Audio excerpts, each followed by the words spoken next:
फरवरी 2019 को पुलवामा जिसमें हमारे कई जवान शहीद हो गए थे, लेकिन आज तक उनका पता नहीं चला जो गाड़ी में विस्फोट सामग्री लेके आए थे। इससे क्या कहना आपका?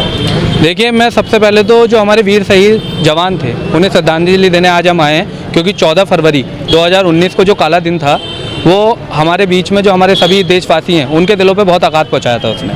और आज हम उसी को देखते हुए 14 फरवरी 2021 में अपने वीर जवानों के लिए श्रद्धांजलि अर्पित करने आए। और रही बात इसकी कि उनका लोगों को आज तक पता क्यों नहीं चला है, ये सवाल हम भी सरकार से पूछ रहे हैं। और मैं ये चाहता हूं कि जो भारत का चौथा स्तंभ है मीडिया, वो बार बार ये सवाल हमारी भारत की सरकार से पूछे, क्योंकि भारत की सरकार का आप कुछ भी उससे सवाल पूछे वो आपको कभी जवाब नहीं देगी और आपको खुद आतंकवादी घोषित कर देगी।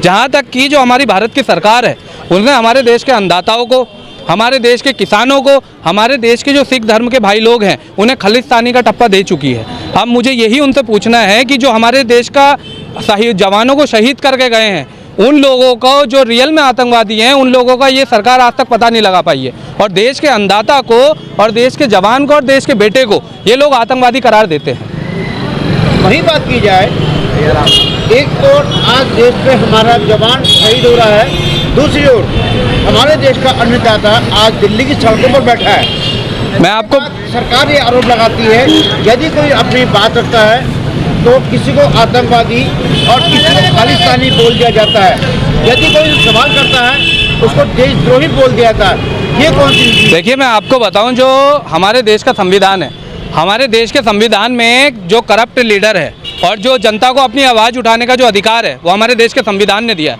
मगर दुर्भाग्य देखिए, आज हमारे देश के संविधान को दरकिनार करते हुए प्रधानमंत्री मोदी जी बोलते हैं कि ये लोग आंदोलन जीवी हैं, इनसे दूर रहें। मैं आपको बता दूं, हमारे देश की जो बुनियाद है और हमारा जो देश है वो आंदोलनकारियों से ही बना है।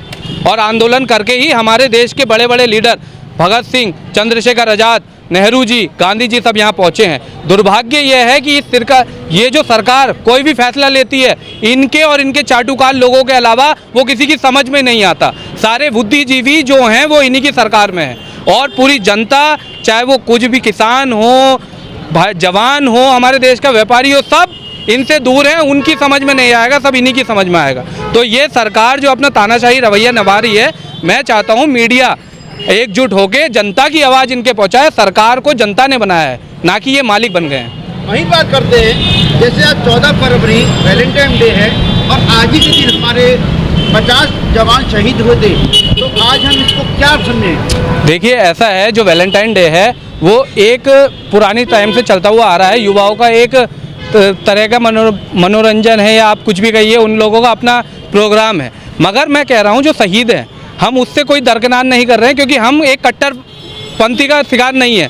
जो युवाओं का है युवा है, मगर आज आप देखिए यहाँ सब युवा खड़े हैं, सब ने अपनी जिम्मेदारी निभाते हुए सबके लिए जवानों के दिलों में प्रेम है और सब श्रद्धांजलि अर्पित करने आए हैं। तो हमें इन दोनों में अंतर नहीं करना चाहिए। हम ये कह रहे हैं एक जगह दुख हमें प्रकट करना है, अपना व्यक्तिगत आदमी जी सकता है, मगर जो हमारे देश की जिम्मेदारी हम वो भी निभा रहे हैं। आज के युवाओं को आप क्या संदेश देना चाहेंगे? मैं आज के युवाओं को यही संदेश देना चाहूँगा, जागरूक बने और ये जो तानाशाह लीडर हैं इनकी बातों में ना आए, खुद अपना विवेक का ध्यान रखें, नशे से दूर रहें और अपने देश की उन्नति के लिए कार्य करें, ना कि किसी नेता की उन्नति के लिए कार्य करें।